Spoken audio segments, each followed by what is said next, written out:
ज्वालामुखी 23 नवंबर 2025 को फिर से जाग उठा। राख और सल्फर डाइऑक्साइड का एक विशाल गुब्बार खड़ा कर दिया है, जिससे इंजन फेल होने का खतरा पैदा हो जाता है। यह दिल्ली एनसीआर में रहने वाले लोगों के लिए और खतरनाक है।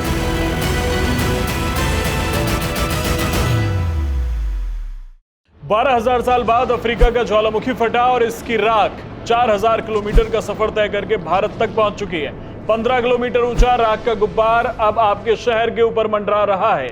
यह सिर्फ धुआं नहीं है, इसकी राख हवा में उड़ने वाले विमानों के इंजन फेल कर सकती है। नमस्कार, मैं हूं हर्ष और डिटेल न्यूज इंडिया देख रहे हैं आप। क्या आपने कभी सोचा है कि हजारों किलोमीटर दूर अफ्रीका में हुआ एक ज्वालामुखी विस्फोट आपके शहर की हवा और आपकी उड़ानों को कैसे प्रभावित कर सकता है? क्या यह सिर्फ एक ज्वालामुखी है या एक ऐसी घटना जो पूरी दुनिया को अपनी आगोश में ले रही है? इस वीडियो में हम ऐसे ही चौंकाने वाले खुलासे करेंगे। इथियोपिया के एक प्राचीन ज्वालामुखी से निकली राख कैसे भारत तक पहुंच गई और यह जानना क्यों आपके लिए जरूरी है।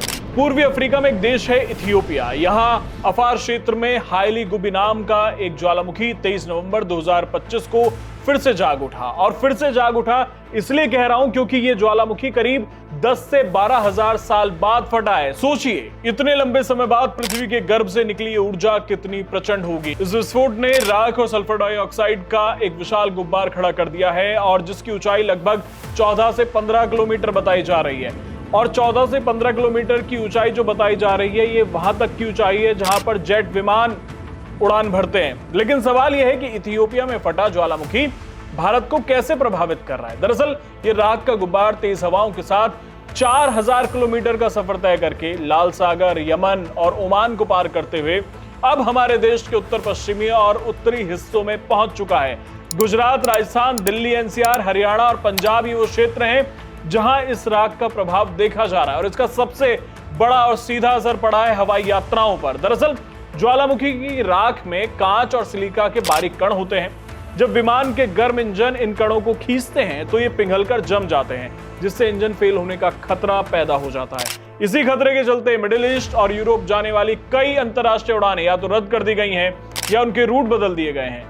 डीजीसीए ने सभी एयरलाइनों को सुरक्षा एडवाइजरी जारी की है, जिसमें यात्रियों की सुरक्षा को सर्वोच्च प्राथमिकता देने के लिए कहा गया है।